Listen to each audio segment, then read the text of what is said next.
Hi there. It is April 17th, 2026, and we're talking about body-mind centering concepts. We're going to look at the pelvis. Someone asked me about the pelvis, the two halves of the pelvis. And so here we have two halves of the pelvis. Okay, let's see what you can remember from having studied some of this.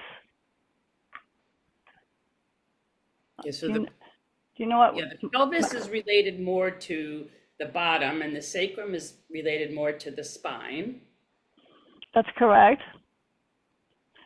I'm glad you said that, because yesterday I didn't get to write all of that down. I thought, okay, what's she talking about? But if you look at the pages that she handed out, we've got the keystone of the pubic symphysis going to the legs. And we know the sacrum is part of the spine. So yes, it all concurs. That's great. I love this. I could do all kinds of things with your pelvis. So what are my fingers touching here? I'll just take one part now. Acetabulum? That is the acetabulum. And so can you put your fingers on your acetabulum? No. No, because it's so deep. Okay, so the bone sits right in the acetabulum and in a nice round ball. And then what is this called? Is that the pubic symphysis? It's the pubic rami. Rami, okay. It's the pubic rami. And that is, it leads into, the pubic rami leads into this bone. And what is that? Sits bone. That's the sits bone. So you have these two sits bones. Let's see. It goes this way. These are not the sits bones in the front. This is where the two pelvic halves meet and form the Pubic symphysis. With the disc there. Yeah. And now my baby finger is touching what? Axial tuberosity. Yes, what we call it the sits bones. Sits bone. So this is what you're sitting on. So take a moment. If you're in a position, you can just rock back and forth over your sits bones. And it's been a joy for me to be teaching my exercise classes Monday, Wednesday, Friday for a lot of reasons. And one of them is that I'm noticing my sits bones more and more as my ligaments are lengthening, as I do more and more work with my pelvic floor and with my adductors. Where do the adductors attach? Inside the pubis. Yeah, where? On the pubic rami. I was gonna guess there, but I didn't know. It's on the pubic rami. And what's interesting is the adductors are attached. This is where the adductors are attaching, right? Right along here. And one of the most medial part of the adductor is close to the pubic symphysis, right? So, but let's go back to the bones. Let's get pulled into the whole muscle, the whole anatomy of this. And let's see if we can identify now we're on the right pelvic half. Are we on the right one or not? I've got this mixed up a bit. Yeah, no, we're fine. What is this? That's where the sacrum attaches. Yeah. That's where the sacrum attaches.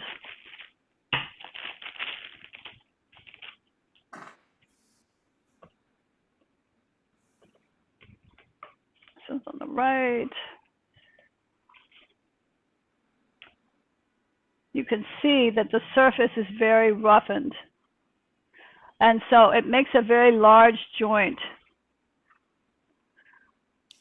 And I'd like you to feel this joint on your own back.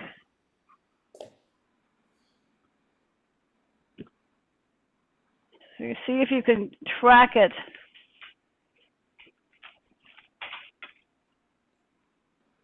Turn your body around and see if you can feel where your pelvis meets the sacrum. There's a lot of tissue there. There's a lot of ligaments there. I can't tell. Will you stand up and we'll look at you. If you stand and turn around, I'll pin you, and then I can tell you where you are. Okay. I just took my shorts off so I could feel better. So let me just put those right back on. Oh, you can keep them off. It's okay. When I'm sitting, I can feel the counter movements of the two halves of the pelvis and then the sacrum between them. I can feel the counter movements. Which way are you moving? When there's counter move, you can counter move in a couple of directions. I'm sitting on my sits bones, so I'm just kind of moving over from I'm what do you call it? I'm rotating sort of. You're rotating sideways.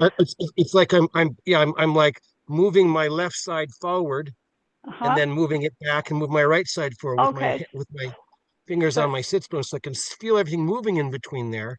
Mm-hmm. That's good. So you're rotating on the horizontal plane.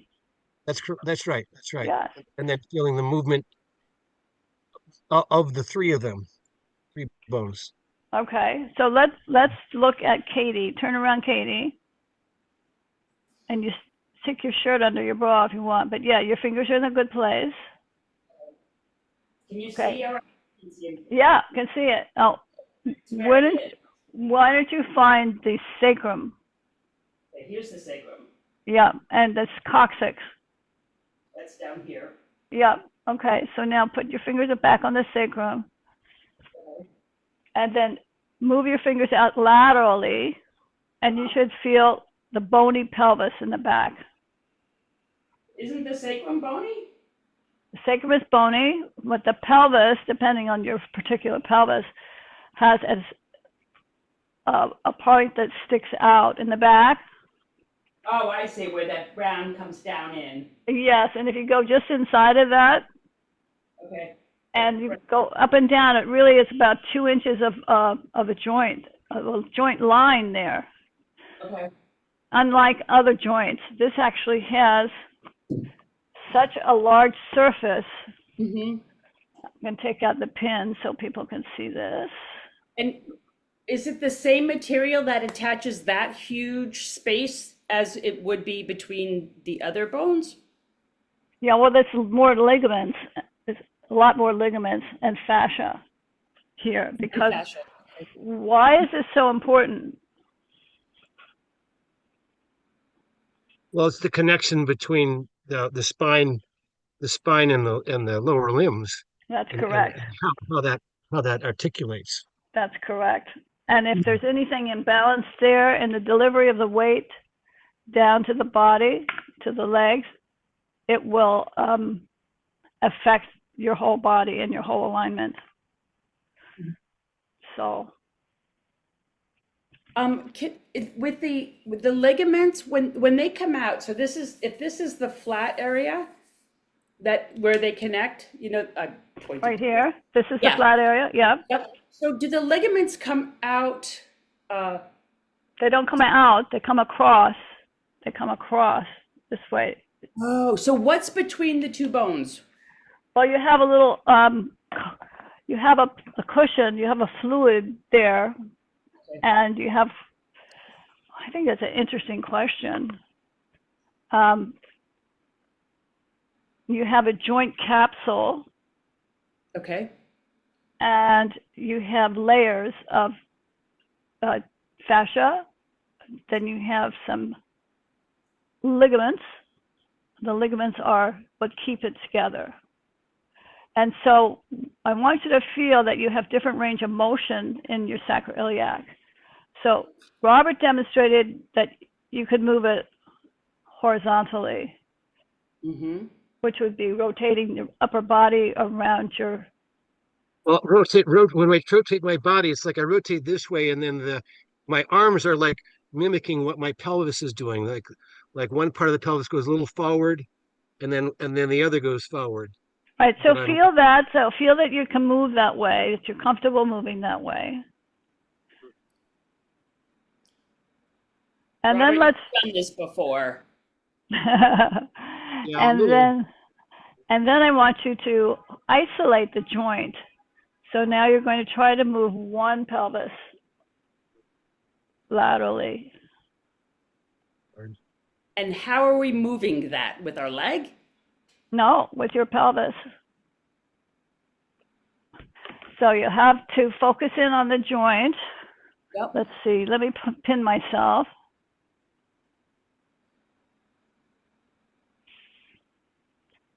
If I can demonstrate it. So here's the meeting of the sacrum. Here's my sacrum. Here's the triangle of the sacrum. Yep. Okay, so this hand is going to be my sacrum, and this hand is going to be my pelvis. Yep. I'm separating my pelvis from that side. Oh, look at that.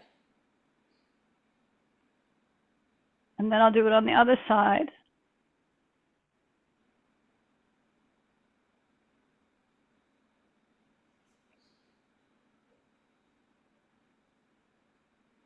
It's interesting, not as clear on this left side. Mm-hmm. Getting clearer. I just think I just discovered something. Just recently, I injured something in my hip or that area or something. And what I'm noticing right now is that the side that's more injured is looser, and the side that isn't is tighter. But I'm sort of wondering whether there is not enough give in the side that is tighter, which is partly why the injury is there on the other side. That's possible. Yeah. It's possible. Are you able to do this? Can you stand and we can play with this? Could also be compensation, that the one side is tighter now because the other one is injured. That Sure. could be. That's true. That's true. Although it was so quick. I mean, it was only a few days ago I injured it. So uh, I don't know that that side hasn't had enough time to become rigidified relative to the other side. Yeah. Mhm. You could also try it sitting. I think it's a little easier standing. I don't feel.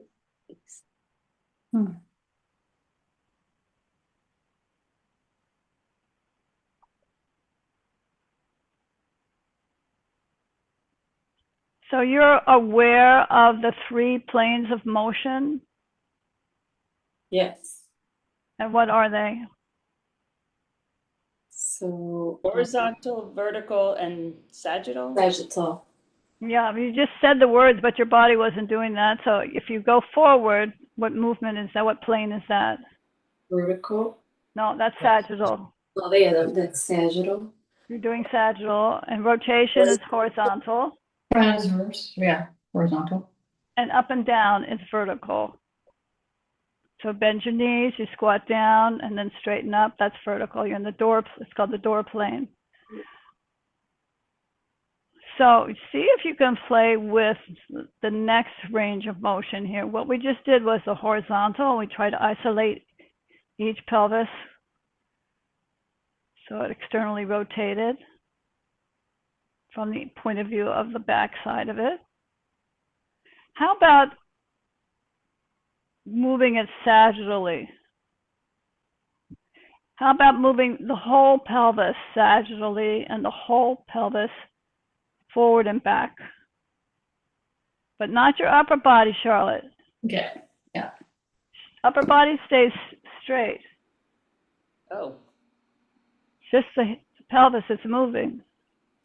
Helps me to put my hand at my back and at my stomach to sort of isolate to keep my upper body from moving so I can feel the. Yes, that's good. That's easier if you bend your knees. So is this this? Let me pin you because I can't quite see the whole of you. Yeah, can you lift your shirt up? Sure. And tuck it under your bra?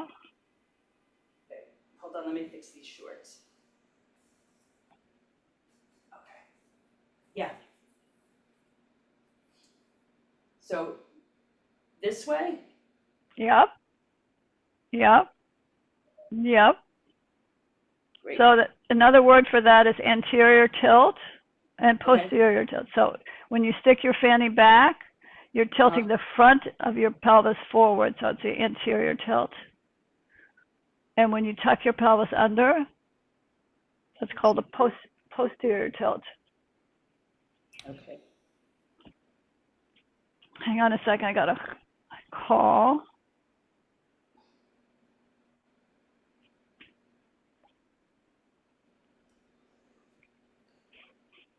And that is the vertical? No, that's Sagittal. That's the sagittal. Isn't that got some vertical and some sagittal in it both? Because if you're tilting, you're coming up a little. Yeah, you can think of it like that if you want. But it's really sagittal to tilt forward and back. You don't have to go up and down to tilt your lower back. So Sarah, the horizontal was this. Or this, That. and then this. Yeah. Okay. All right. Horizontal is just sticking your arms out, and then like a wind, like I don't know if that's a windmill though, but this is a side-to-side twist. Is it just letting your arms go where they naturally go? You can do whatever you want with your arms. I'm just demonstrating that the horizontal is a rotational movement. Okay.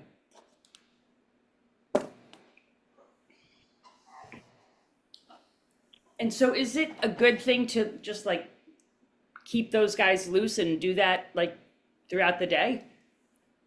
Or no? Depends on your body. No, I wouldn't think you don't want to keep anything loose if it's not supposed to be loose.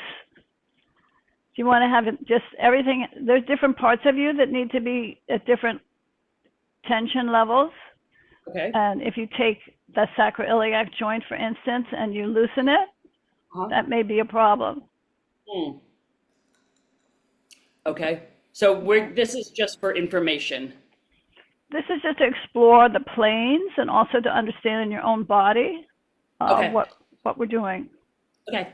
So thanks. I also think it's understanding that there is some motion in between these joints, which is, part of, if I move my leg, my hip is part of the movement too, and there's some movement, there's some mobility in there. It's not just I'm sort of stiff here and trying to move my leg. There's a whole flow that includes the whole of all the bones, even though the sacrum joints don't move very much. There's a portion of it. If they were missing, we'd be pretty locked up. Okay. So that's what we want to explore next, because it's not necessarily true what you said. You can move your pelvis independently of your leg. You can move your leg independently of your pelvis. So let's do that now. If you have some way to lie on your side, and you can move your camera away or your computer so that you can lie on your side, and we can experiment with moving the pelvis around the leg and then moving the leg around the pelvis. So with any joint, you can move the proximal bone around the distal bone, or you can move the distal bone around the proximal bone. And if you have someone who's injured, it's a very helpful thing to move the proximal bone around the distal bone. And so distal are what? Proximal over distal. So here I'm lying on my side. Let me kind of take the pin away from Katie. And I think I'll pin myself again, and you can play with this as I talk you through. Let's all lie on your left side.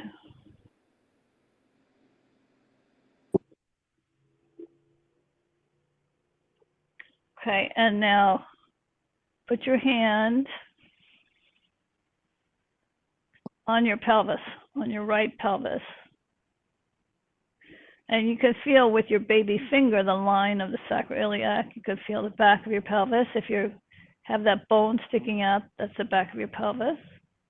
And I want you to feel that you can move your pelvis without moving your leg.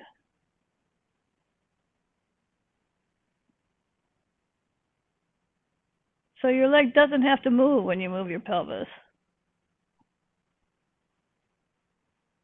Right, Robert? Yeah. No, I wasn't meaning you couldn't that yeah. I might have just misspoken how I was trying to explain it. It wasn't Okay, okay. yeah, yeah. Okay, so now, But it is a small movement, right? That you can yes, do. it's a very small movement. Yeah, It is hard to feel. it is. You can also take your sacrum and move it towards the top pelvis at the joint. Try to move your sacrum towards that pelvis. Or you can move your pelvis away from the sacrum.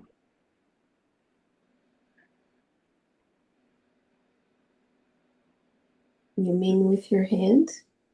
I'm using my hand as a helper. I'm going to come back. More in my imagination than in my body. Okay, well, I'll take that. You can use the imagination more than your whole body for now, but eventually you want it to get more somatized, so it's really in your body. It's something that you're really moving. Let me watch you do it.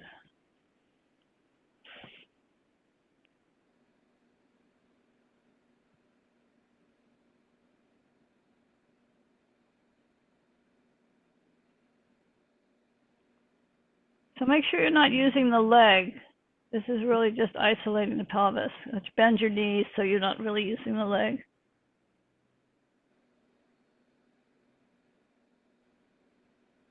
And then just try to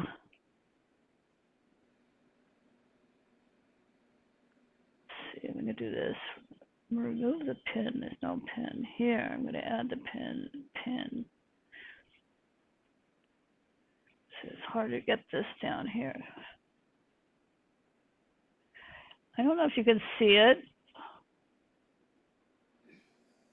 I'm really just rocking that pelvis, that half. I'm rocking this pelvis, the right pelvis. You can see there's movement. I'm just rocking it forward and back. And when you've had enough of that, you can roll into the other side. And play with the other side.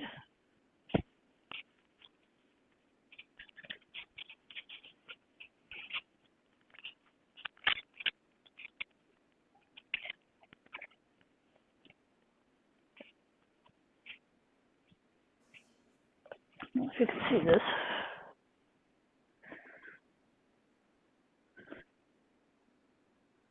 And take a moment just to feel the other side. Trace the bone of your pelvis. You can feel, here's the front.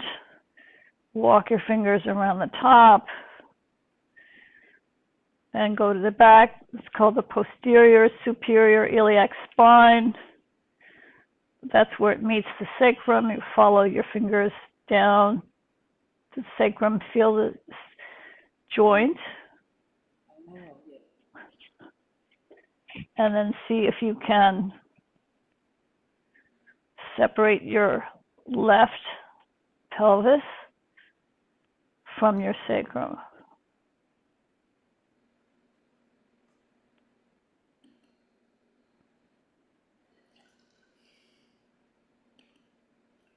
And once you've done that, try to move your sacrum towards your pelvis on the left.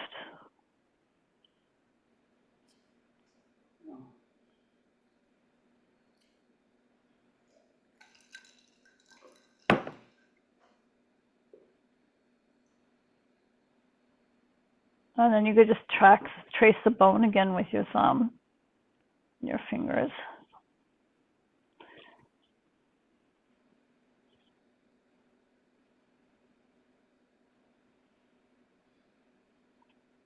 See if I can get a better view for everybody now. Okay. Katie, how are you doing? I'm okay. I'm off the floor though, and I'm Okay. good. I feel it. Okay. Okay, so now let's go back as we trace it with your fingers, walk your fingers around the front, to the front, into the deepest layer. Where is your hip joint? Put your finger on your hip joint.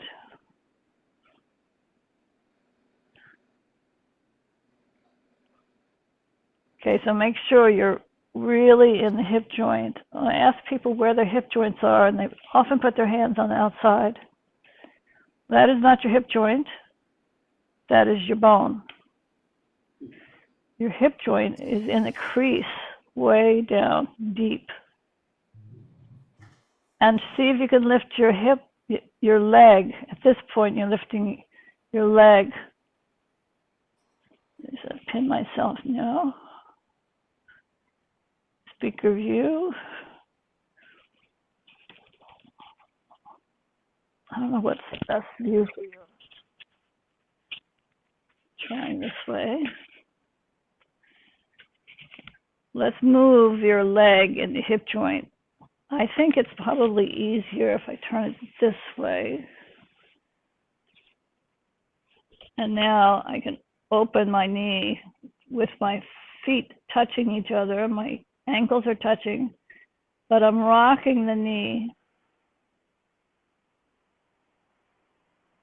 So I'm moving my hip joint in the acetabulum.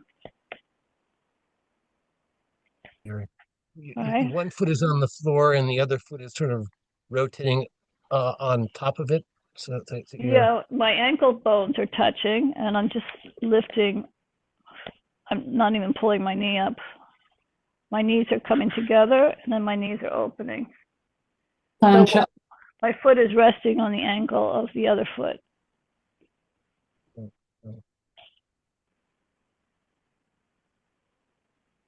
Okay.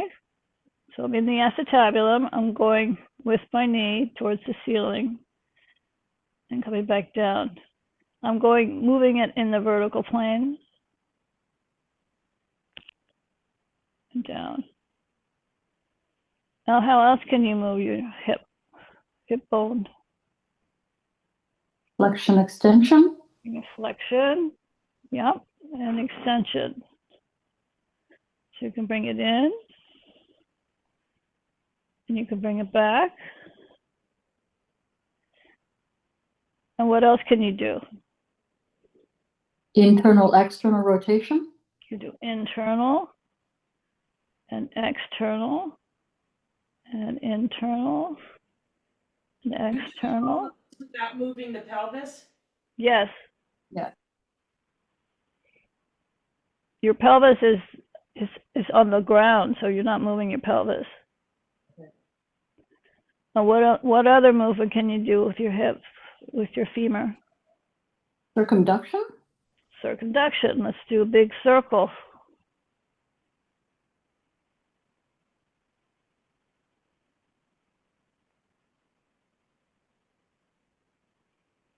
And let's reverse it.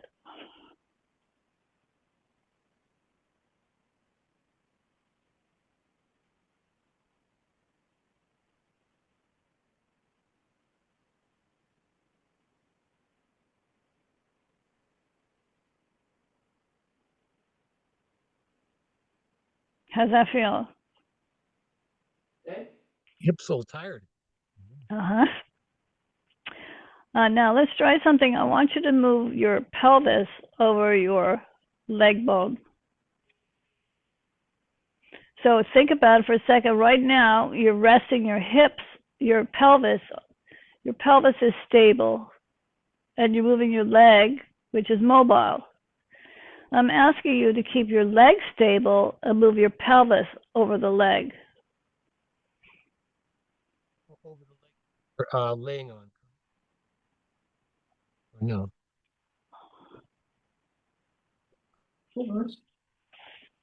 There we go.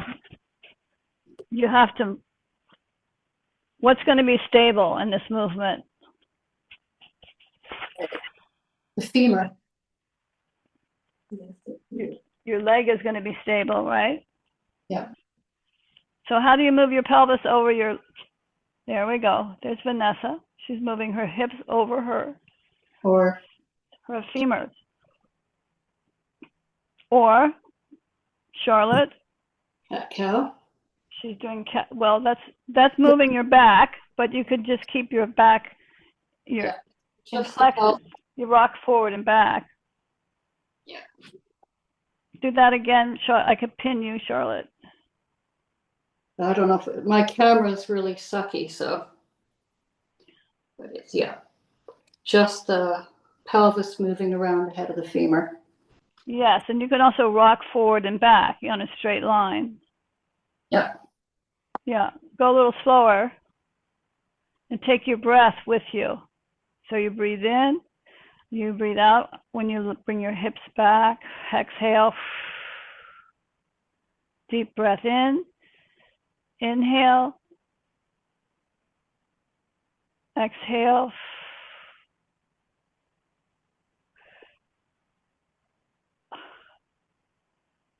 Trying to pin you. I don't want to pin myself. I'm trying to pin you. Yeah, it's my camera. It really sucks. No, your camera's fine. I am just trying to manipulate the pin. But, okay. Remove. Pinning will remove all spotlight. Continue. Yes. Okay, good. Okay, so what is stable here? Now, if you want to really be specific, you're not going to move your thigh bone.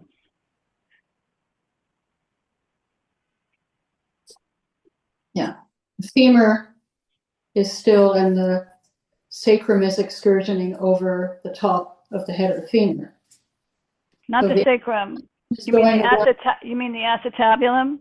Acetabulum is moving around the head of the femur. That's correct. Yeah. So can everybody do that? Yeah.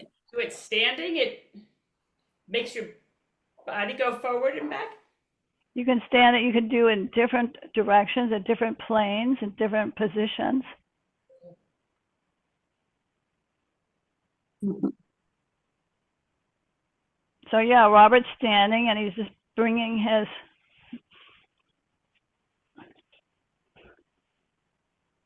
well, keep your leg steady. So you're not moving your leg, you're moving your pelvis over your leg. So if you're going to do that, go ahead, Robert. I was doing it over one leg, just sort of excursioning over your right leg. Over your right leg. Okay. Now I got you. Hmm.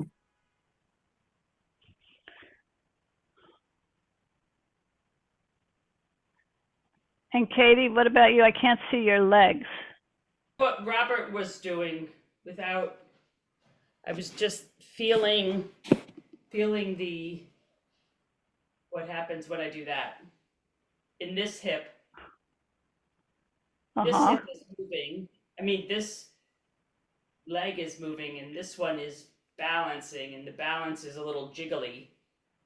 So see if you can move your pelvis with your on top of your left leg, side to side, like Robert was doing. Your left leg, yeah. This one.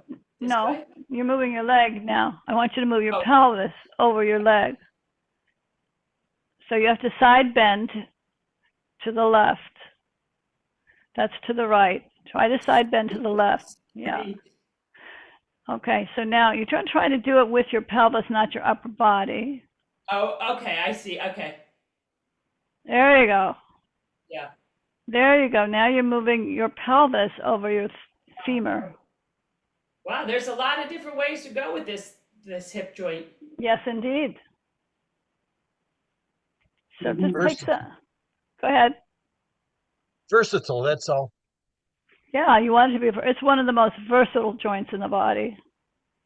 The shoulders perhaps more, but. And is that just because it doesn't have weight on it? Well, it's the shape of it. You know, you can move your arm in 360 degrees if your shoulder's okay, but you can't do that with your hip unless you're a trained ballet dancer. You shouldn't have your legs rotate completely outwards.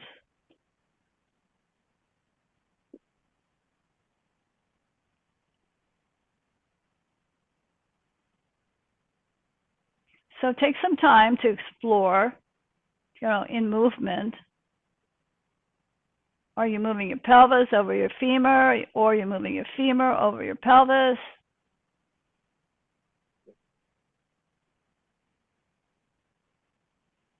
And which came first, the chicken or the egg? I'm going to see if I can move one femur under my pelvis and then try to move my pelvis over my femur at the same time somehow. I'm not sure. Well, in truth be told, you do in your movement move in what's called rotation and excursion. So if one hand is the femur and one hand is the pelvis or the acetabulum, the top hand is my acetabulum. And if I just move the top hand, the acetabulum around the femur, it'll be like this.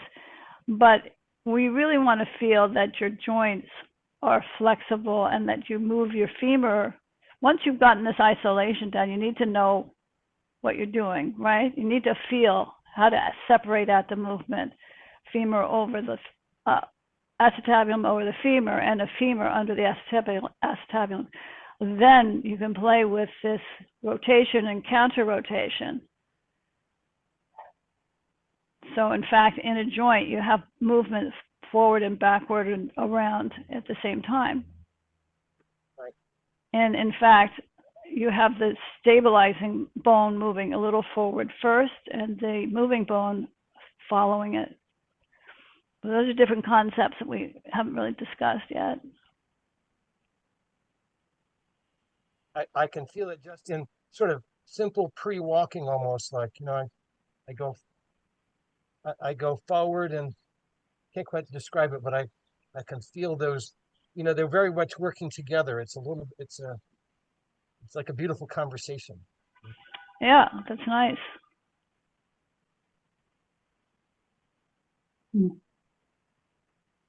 Doesn't Eric Franklin talk about it in terms of like a motor car? If the wheels are just turning one way, it's got to be the ground is moving underneath to allow momentum to move forward, so that it's this, as you were saying, Sarah. This moves forward as this moves over.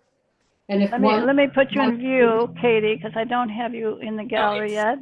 Okay, go ahead. Well, who's talking? Who was just talking? Charlotte? Yeah. Oh, you were just talking about Eric Franklin? Yeah, so he was talking about the movement of the head of the femur, likening it to the movement of wheels on a car, on a road, and that it's really the road is moving underneath the wheel and the wheel is moving on top of the road, so that allows movement. If one is moving, the other isn't moving in relationship, there's less. Exactly. And Bonnie, who taught Eric, talks about it as excursioning and rotation. Mm-hmm. And I can't speak for Eric, but my guess is that he borrowed that and put it in his terms. Yeah. I'd forgotten the word excursioning, and I love it. It's such a... It's a grand term, isn't it? Yeah, it's a grand term, excursion. Take a trip around, yeah. We can do that with every bone in the body. So we were talking about the legs before, and I don't know, last week we mentioned the fibula and the tibia. Tell me a little bit about that motion. Do you remember what we talked about? Yeah. Tibia was the more stable and the fibula was the more movement. Well, you can do it either way. Like in infancy, when you learn to crawl, your weight is more on the fibula. Oh.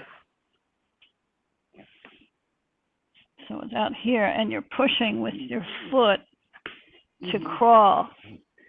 And there's a whole pressure coming through from the ankle into the fibula. as the baby pushes forward. Now, I can't do it here because I'm on a couch, but I would be flat to get the real angle. And I don't have the kind of rotation that you can see in an infant when it's pushing, but it pushes through that fibula. Right into the little two toes, or diagonally across through the big toes. The other direction from the little toes to the fibula and up to propel the body forward. You can play with that if you're able to get that low.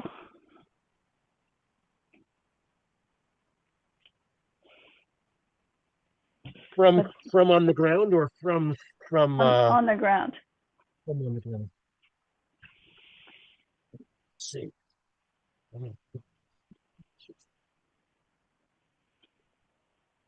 Let me get my mat out too.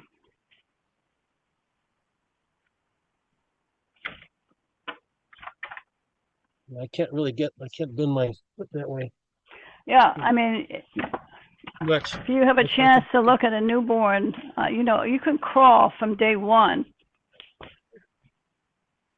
And as the baby advances in development, you can see more of the flexion in the ankle. Mm-hmm.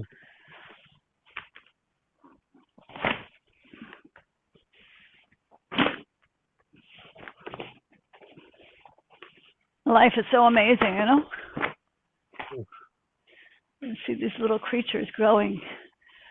So we haven't even talked about embryology, and I had scheduled a program this Sunday, but there's not enough registration for it unless you guys want to take it. So from 11 to... I did have a question about that before we finish today. Okay, well... I wouldn't be able to this Sunday. Usually Sundays anyway. Okay. That time. So here in infancy, the leg moves under the pelvis. The toes tuck under, and then the baby's pushing.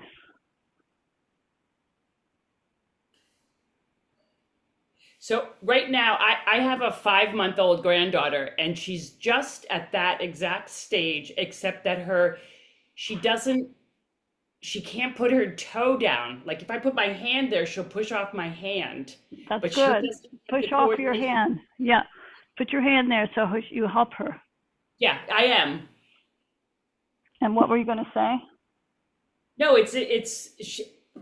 I just got home from being with her, so I've been watching this all day. It's very cool. That's very cool. Let's do both legs. So I'm going to turn around so you can see from the other side. That's very nice, Andrew. I think what happens is people end up from this position rotating to get that leg up, and that's different than swinging your knee out to the side, which is what you want. Developmental. That's the leg rotating in the acetabulum. Is that when the knee comes up? Yes, it's rotating, but it's rotating on a horizontal plane. Okay. It's not turning your pelvis and then bending your knee. Right. You want to stay on the floor and swing the leg out in a wide arc, tuck your toe, and then push. You're pushing through your little toes somehow? If you can get your little toes down there, I can't get my little toes. I'm pushing with my big toes. Gotcha. Okay. And what Robert just did was a reach, but this is actually a push pattern. Because you're pushing from the lower. A push pattern precedes the reach pattern. Right. So in infancy, you want to have the push patterns first, pushing up. Right. Have you guys studied the sequence of the push pattern? No? Well, that's a whole wonderful. Long time ago, I'm sure. Huh? Long time ago, I'm sure. Yeah. So it's a whole wonderful world to learn the movement stages in development, starting with I remember embryology. the homologous push in the Exactly. Back, That's right. And then getting to the push. Homolateral. Mm-hmm. All right, now notice it. Robert is rotating his body instead of staying flat. So the idea is to try to stay flat developmentally. And swing your knee out to the side. That's the idea. And your upper body is actually from the pushing of the first part of the push pattern is coming from the upper body. Might as well go into that. First part of the push is coming from the upper body pushing backward. Yes, but so we have a whole sequence. We're kind of jumping into it. So, but I see. Yep.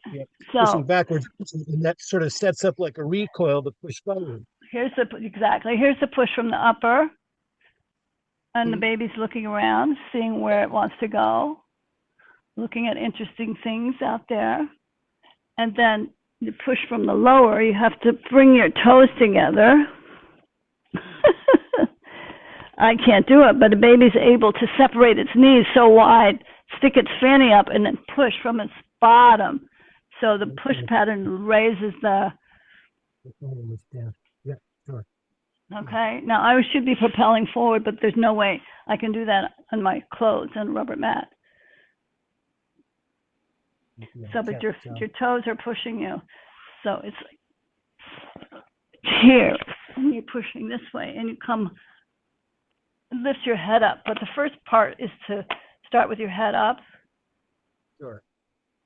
And so now you're in the support position with your upper body lifted. Mm-hmm. Here. And then you swing your knee out to the side. And you're going to do a homolateral crawl with your upper body lifted, because that's the first pattern, and I'm stuck. And you twist. But your hips are down.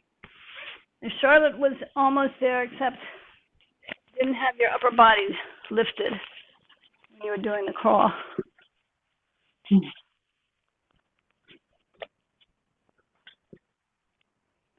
And I can't see everybody, so I can't comment.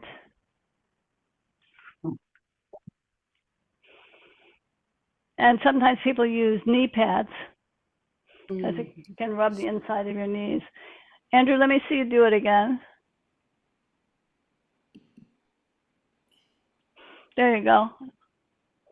See there? See, he's got his knee out to the side, and the elbows are down, right? Are your elbows down on the floor? Put your elbows down there. Okay. And your chest would be forward a little bit, yes. And don't pull with your elbows like you just did. Push with your toes on your right foot. And when you push with your toes, you end up reaching with your right hand. Yes, and then you turn to the left. Your left knee bends. Your chest is lifted. And you push with your toes. Yes, beautiful. It's nice to do on a surface that allows you to do it. Well, thank you. Yeah. Thank you, Andrew. That was nice. And is that for flexibility for us, or? Well, what did we just lose, everybody? Remove pins. It's not just for flexibility. Let me remove pins. That's an interesting question. Katie, are you still with us? I am. Okay, let me come back to gallery view. Who did we lose? Marina. She put it in the chat. Her computer was overheating. Oh. My computer's over here, so I'm going to turn it okay. Okay, thanks. Mm-hmm. It's not just for flexibility. It's for the neurons to develop maximally. So you have a connection from your foot to your pelvis, to your shoulder, to your arm, to your neck, to your head, to your brain. It's a total body pattern, and it mimics the movements of the neurons in the brain. So you have contralateral, not yet, but you have homolateral, you have homologous, you have spinal, you have a whole developmental process. It's happening not only in your limbs, but also in your brain. So we're all connected. It's not about flexibility, really, although you have to be flexible to do it. So that actually raises my question. What is, like, how is understanding the sequence, the embryology, what is that, knowing that, how does that help us? Yeah, good question. Good question. So we know that the first developmental piece of the artifact is the primitive streak, which gives you your central axis. And your central axis is your spine and your spinal cord. And some people don't have that. They're not aware of that development. And the central axis is also, after you become primitive streak, it becomes a primitive knot. The primitive knot gives root to this, what do you remember what this is called? Notochord. This is the notochord. The notochord is actually the central organizing unit. Andrew just had to go, so it's a central organizing unit of the embryo. So about the central organizing unit, everything can develop. You've got your rotation, you've got your side bending, but this is all because you have the center line, your central axis. And from this, in development, you have these, what they call plates. You have sections of embryonic material that develops into arm buds, the lateral plates, arm buds. You have your leg buds. That's from the outside of that central plate. If the center isn't developed, nothing else can develop as well. And the embryo does all the same movements in development that we do as adults. That's what I'm curious about, Charlotte. What could you explain that? Well, in terms of development, when you've got a ball of cells and then the midline arises, everything organizes around, but the embryo folds, the heart folds in, and then it does this kind of twisty thing, and then comes out. So parts are moving in all the different planes in terms of our development as an embryo. So it's like the embryo is practicing all the movements that we do as human beings and adults. All of those movements are done in embryonic development. Fields kind of condense and then spread and then twist, all at that kind of fluid level. And then, of course, we manifest it in our movement as adults. Does that explain? It was extraordinary to watch your hands describing that as you were doing that. That was beautiful. That's gorgeous. So you can go back as an adult and repeat these early patterns. You can feel the head forward. You feel the brain coming forward. You can feel the heart coming first, and then the brain following it as a symbol that the heart is even more important than the brain. So how you're feeling and your emotions. Mm-hmm. Well, my teacher talked about it as the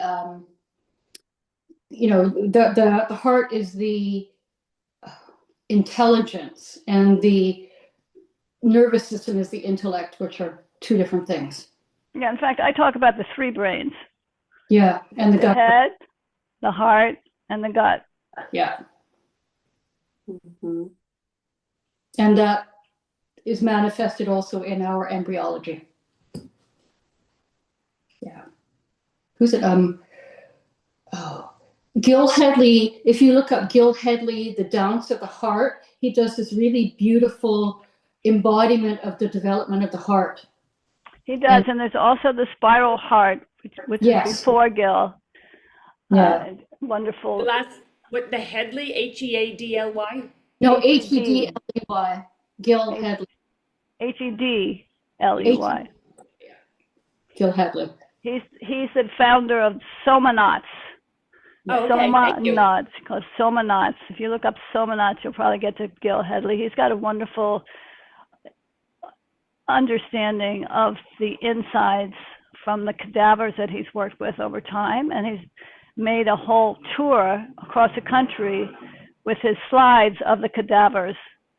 And I was blessed to be able to attend the New York showing of the slides, and he treats with great reverence each of the slides of the people that donated their bodies. He knew them personally, and they wanted to give their lives to him, which they did. And one was so important. What I realized from that is that there is a lot of variation in a body. So the brain is different for everybody. You may have something a little off center, or you might have something a little forward, or you might have a different placement of like your amygdala or your cerebellum, or you'll find blood vessels in different places or attachments in different places. So we're not all too the same. And because we're looking at books a lot, we get this idea that it's they're all fixed and we're fixed, but we're not. So just keep in mind that you're fluid and you're moving, and we're playing with, right now we're looking at each joint in a very specific way to see what we can do to make more movement or open it or close it, whatever it needs to do to be healthy and strong. So we're always working towards being healthy and strong and fit to be happy. So we're trying to get back, or trying to have the same fluidity as an infant? Yeah. Embryo. As an embryo. Okay. Yeah, when you think about the embryo, it's 95% water. So all of this stuff comes from the potency in the fluids. That's what develops us as human beings, not just the DNA. The potency of the fluids is what causes all these fields to come together, to do all these dances, right? It's not just the DNA. It's the potency of the fluids that drives us to become human beings. And before fluids, there is vibration. Yeah. Ooh. This is a door to a world that I know nothing about. It's in Bonnie's book. If you have her latest book on, she's got another book coming out on reflexes, but this book is The Basic Neurocellular Patterns. Have you seen this book? Basic. Came out in like 2019 or something, right? Have you seen this book? No. This is a real important book. Yeah, this is really. I can't read it. Basic neurological patterns? Neurocellular. Thank you. And in here, she explains, she goes through the patterns that we're just talking about. Uh-huh. And so you get a bigger understanding of the developmental sequence, starting with vibration. Let me see if I can find the page. In vibration with energy. Yes. So the sequence is vibration, cellular breathing, to sponging, to pulsation, to navel radiation, to mouthing, and to then pre-spinal. Introduction to the prevertebrate patterns. I don't know if you can see that.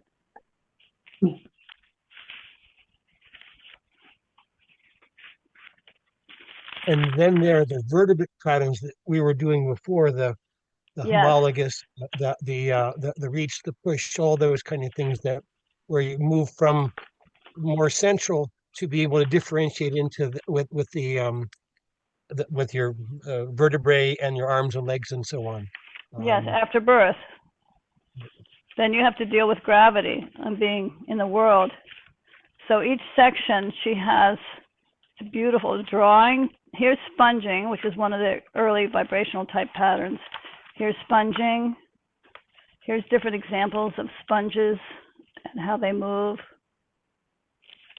And then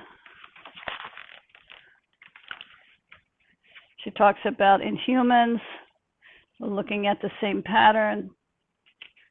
So this all happens like way before you can feel the mom can feel it. Yes. Mhm. But you can go back in your own mind as you learn these patterns. You can imagine, what is it like to be a morula? What was it like to be a blastocyst? What was it like to swim through the uterus to find that place in the uterine wall where you were going to connect and bury yourself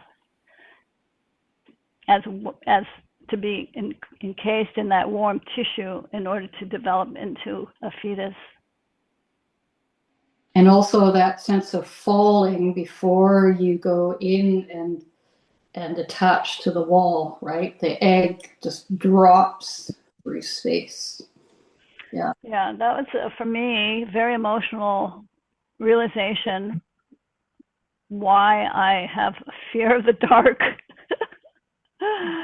I went back in my memory and said, oh, it clicked. That I had to swim through the darkness. Mm-hmm. Yeah. So that's what's fun about the work, is that you find out these bits of experience that were in your past that come up. You say, oh, this is why. Go ahead, Vanessa. No, we tend to think that our history starts when we are born and experiment gravity, but we have lived through all those stages, so it's in there. It's just not in our intellectualized. Yes. Yeah. And then if you go back before conception, Mm-hmm. you're carrying in your eggs the history of your female maternal lineages. Yeah. Over time. Mm-hmm. And the egg chooses the sperm, not the sperm chooses the egg. No, the egg determines which sperm is going to come in, right? Yeah. Very cool. Wow, I am just totally blown away. It's amazing. I have so many questions. That's good.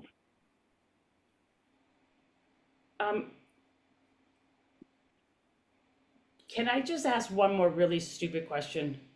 Absolutely. That's kind. So this is so fascinating. I'm so curious and interested in that. I still don't understand its connection to how I'm living today. Yeah, that's going to be a lifelong search, Katie. Okay. Yeah. Okay, the door has been open. The door is opened, and now you've begun your journey. And you can connect. Because it's hard to answer that question, because it's not a simple answer. Is there? But simply, you could say that like some pattern that you didn't develop fully. It is something that you have to find now. Well, you're gonna find now, because something is gonna happen in your present moment that can lead you to a pattern that wasn't fully developed. But I still think that this is like a simple answer to your question. I love that. I have been in this therapy for many years, and it's an ongoing journey and pulling away. But this is the physical. Yes. Mm-hmm. That's right.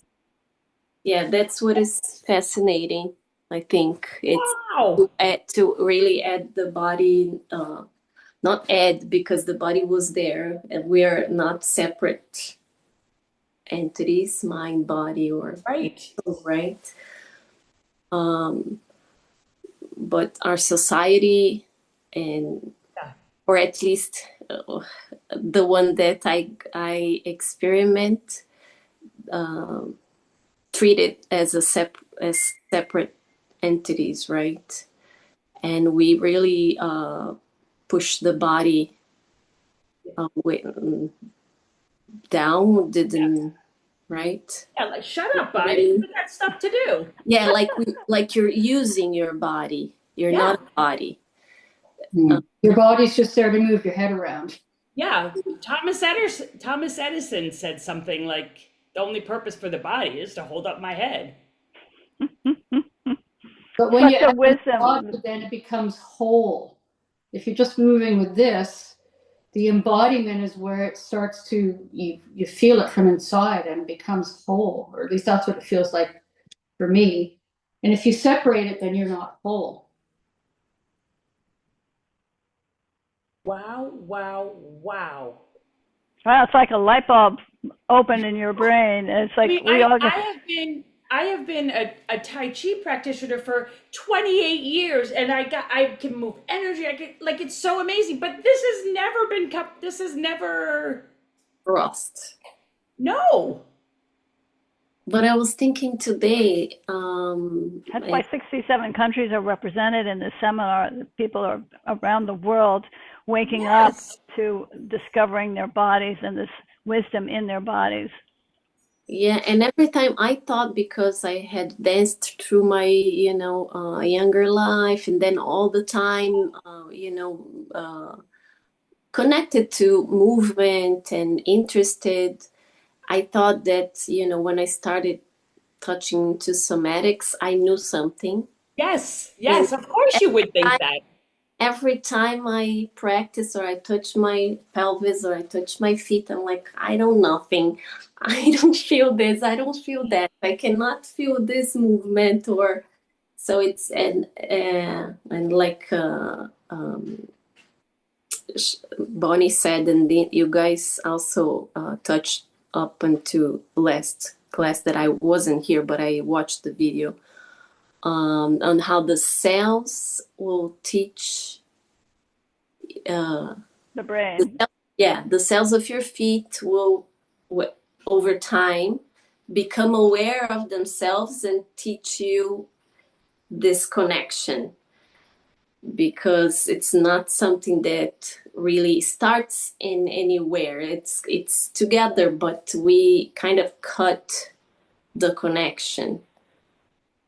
I don't know. That's how I understand. That's been the journey. That's been my journey in Tai Chi, is to shut this up and let this do what it needs to do, but never so beautifully spoken.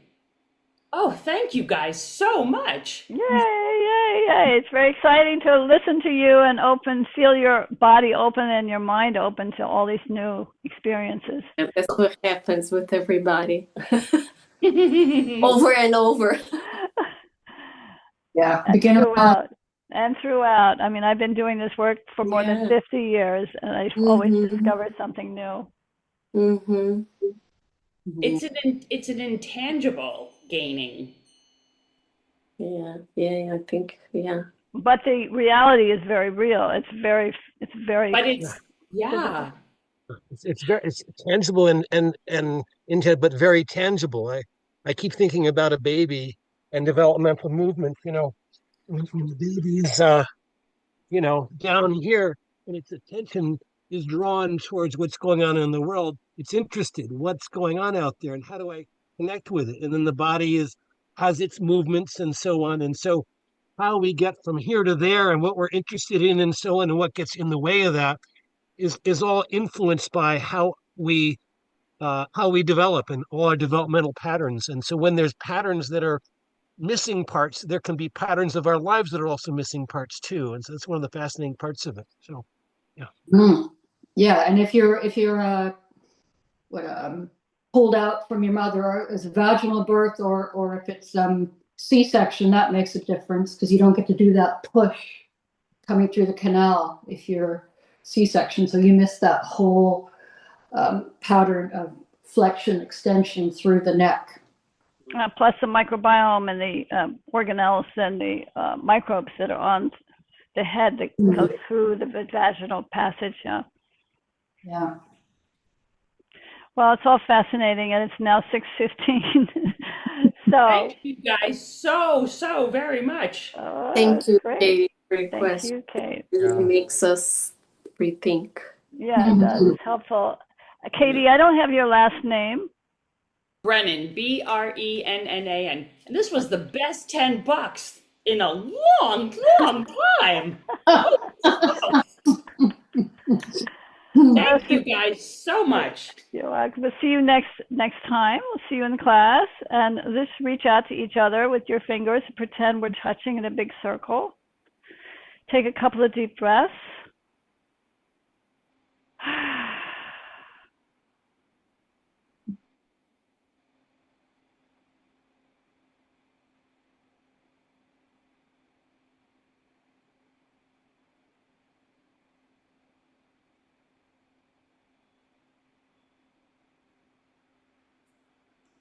Thank you, guys. Thank you, guys. Thank you. See you. See you next time.